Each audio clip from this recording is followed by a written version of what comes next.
So what's going on today, guys? I got a little video for you here. If you guys seen the last video, I got rid of the Suburban and I traded it for something. I included that in the Suburban video. It was a while ago now, but what I traded it for, you guys might call me crazy, I don't know. Like, it's a pretty beat up pickup that I traded it for, but it's for a good cause, so that's why I did that.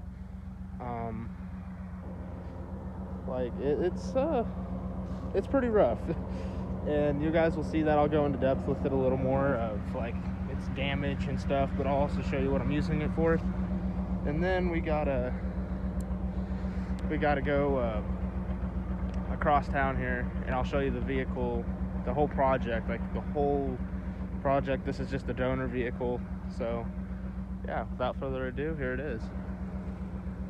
So it is a 1990, it says GMC on the title, but it's got a Chevy grill and a Chevrolet steering wheel. I don't know, but it's a 90 GMC. If anybody could actually tell me what this trim package is, like with the stickers and stuff, that would be pretty cool. It had like a sticker back here, but it's gone now. Repainted tailgate, pretty sick. It's got some mint rims. It's actually got a full matching set. This door don't shut. Yeah, the door panel's a little messed up, but that's kind of like 80s stuff. Like the 80s Chevrolet pickup door cards don't really like to stay on too well. We'll get to that in a minute. But it's pretty cool. It's got like felted plastic, like everywhere you'd have plastic in like a normal pickup, it's, you know, it's like felted, I guess, in a way. Like it's plastic under it, of course, but like it's felted. And all in all, though, the truck is actually pretty low miles. Originally it has 139, and I know it works because I've drove the pickup. It shifts great, it runs good, and the heat works. And the radio don't, but that's okay. And that one don't either. And it had 12-inch subs back here. As you can tell, the wiring's all down there. They didn't know what they were really doing when they did that. And they had like everything turned up on the amp and all that, and they shouldn't have done that, but it's okay. It's all good. I'm not mad because the subs do work. I took them out, and they are in big red, which is not here right now. My girlfriend has her, but it had an amp in it. I took that out too. It's essentially just a parts pickup for the car I'm about to show you. So I guess let's go under the hood, and I will show you what we're packing under this in the ranch here. All right, so it's pretty clean, like for what it is. It's a pretty clean engine bay all around, minus where they've overheated, because I'll get to that in a minute. So it is a 350, no Vortec. It's nothing special. It's just a normal 350 that he had just replaced and traded me for the Suburban. This is why I took this truck in, because it has a good motor in it that I know runs. I've drove it to school. It shifts amazing, and I couldn't be any happier with it. Only thing I'm a little concerned with is that he drove it all the way. He drove it on a 40-minute drive, and well, when a freeze plug pops out of the back of an engine, that's no bueno. Like, it's not good by no means. He shouldn't have drove it. He should have just called me or something. And he had his buddy with him, and he had a truck too, so I don't know why they just didn't pull it to Ness and then just tell me, hey, it overheated on us, so we decided just to pull it instead of hurting it anymore. But he said it was this hose. I don't know if you guys can see. Okay, yeah, you kind of can if it would focus. Yeah, this hose right here. He said that was it, you know, and it moves a little bit, but we got underneath of it and we seen water just pouring out of a freeze plug, which it's just like a little metal, it's a little metal thing that just slides into it. It's got like a little lip on it, and you can just tap it in with a hammer, and that's what goes into the engine to keep all the water in there. But yeah, and a 700 R4 is a 4-speed automatic transmission, so Yeah, that's what it has for a transmission, which will work perfectly for me. If you're highway driving, you get a little better gas mileage out of these transmissions. So, yep. And if any of you watching this video want to buy these from me, hit me up. They're on Cooper Cobra Radial GTs. The centers of them are a little worn, but there's still tread there. And the outsides are like mint. Minus where I did a burnout in the mud. And it wasn't because I got stuck, I was just having fun. I wanted to see if it's still locked up the rear end, and it does as both tires spin. But yeah, they've got plenty of tread, and I've got those, and I've got the matchers. Now, I haven't looked at the size on these yet, which I'm kind of interested to see what they are. They are a 275 60/15. Okay, so that works out perfect. I've been looking at these same exact size tires. You can pick these tires up and put them on these rims from Walmart for like $68, and you can have a matching set of tires each, $68 each. So you can, do the math in your head there. 2 of them already have good tires on them. You just need to buy 2 more. So if anybody wants to buy these from me, hit me up, because I don't have anything Chevy that will go on them, but I want to keep them for sure just to sell them, because I need extra money right now. So yep. Now I guess we'll move on to the car, and I'll show you what all that stuff is going into. Yeah, and if you heard that, it's a Camaro running, and this is what I'm driving. It is my girlfriend's car, but that's all right. She has my pickup, so it's, it's kind of only fair. I don't know where to set you guys up really, so let's see if I can't jam you down in there. Okay. I'm sorry if there's any glare up there. I don't really know how bad it is. I see the sunlight is beaming on you guys, but I don't know. Oh, shit. Okay, I'll just hold you guys. I'll just hold you. And I'll try to make it a quick trip over there. It's just right across the tracks, but this car's mint, though. I tried to convince her to give me the engine transmission out of this thing, but she didn't want to do it, and I told her I'd give her the engine and trans out of that.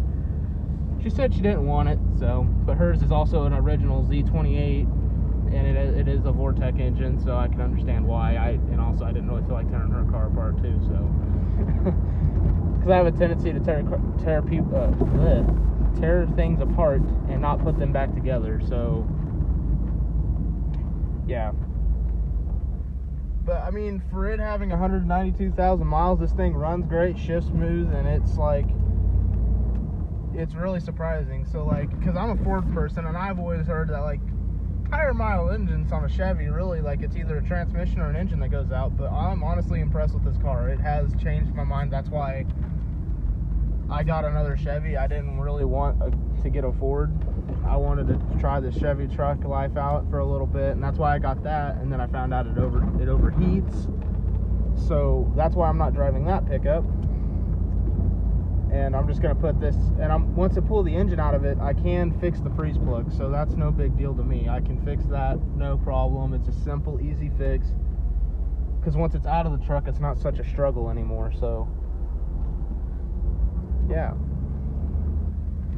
And I mean, this car is actually pretty nice, though. I mean, it's a little dusty, but we've been hooning in it, so it's only understandable. And this sags, and the top has a rip in it, but it's not fully through. It's 2 layers, and it's on the first layer, so it's no big deal.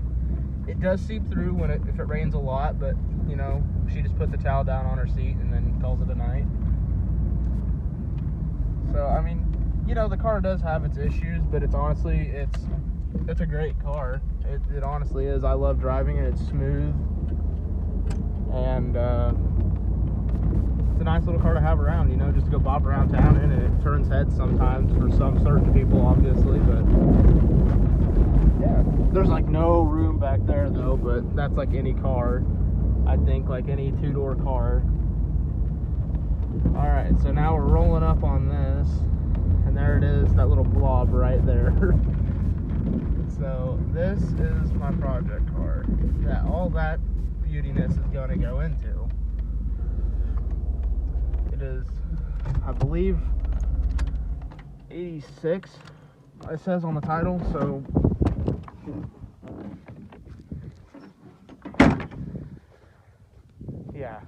so it's an 86 Buick Regal. What the funny part about it is that my grandma just passed away about a year ago now. It's actually been a couple more days than a year ago, but it's whatever.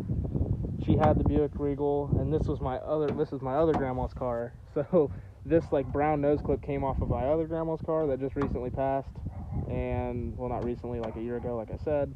And this is my grandma's actual car, like, you know, kind of weird. I can't really put that into words, so. But yeah, I thought that was kind of cool. And it's a different nose clip. This is like an 87, and this car's an 86. And then apparently in those years, some of you might be able to correct me on that and tell me what actually year this is, because I'm still not, I'm still trying to get with the program and actually figure out what kind of, I'm trying to remember what year the car is and what year this is, because it's like, it's all new to me, so, and I'm not really too into G-bodies, but, I do have these. My dad put this front nose piece on the car, and he just didn't put these in because you have to take the bumper off to get this like filler piece in here, I guess.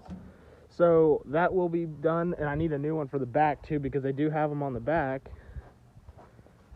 And yeah, this thing's all like, it's all broken out, and it's not even existing over there. So before all you G-body haters like, don't destroy it any more than it is. Yeah, like, I'm sorry, but it's already broken half. I don't care. Needs a new top. It'll get that when I go with my future plans. I'll make another video on that too, like what I actually plan on doing with this car. And the interior is like mint. The wood is like a little faded in some places. It's been setting for like 5 or 6 years out on a farm where cows have been in it, and like, well, not in it obviously because it's clean in there, and not rubbing on it, thankfully.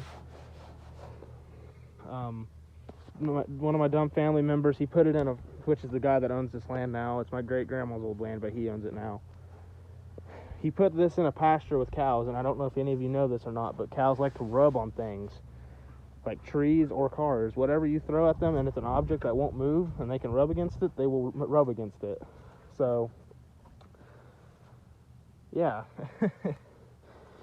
I was so glad when I got out there that this car, like, the quarters were straight. The door is kinked a little bit from, I think she hit a pole, I think.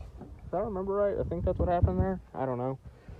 But this car has a lot of sentimental attachment to me because when I was like 8 years old, I used to drive the hell out of this car, and it was fun. Because the cops never, where she was living at the time, it was like a town of like maybe 30 people. Yeah, like I just said, 30 people. I'm not even kidding about that. And it was like, it was the first car I ever drove and actually learned how to drive a vehicle in, or like drive a car, and it was a blast. I love this car. It was just a V6 automatic car. But for me as a little kid, I thought it was fast. Like, you know, because like when you're a kid and you haven't drove anything ever, it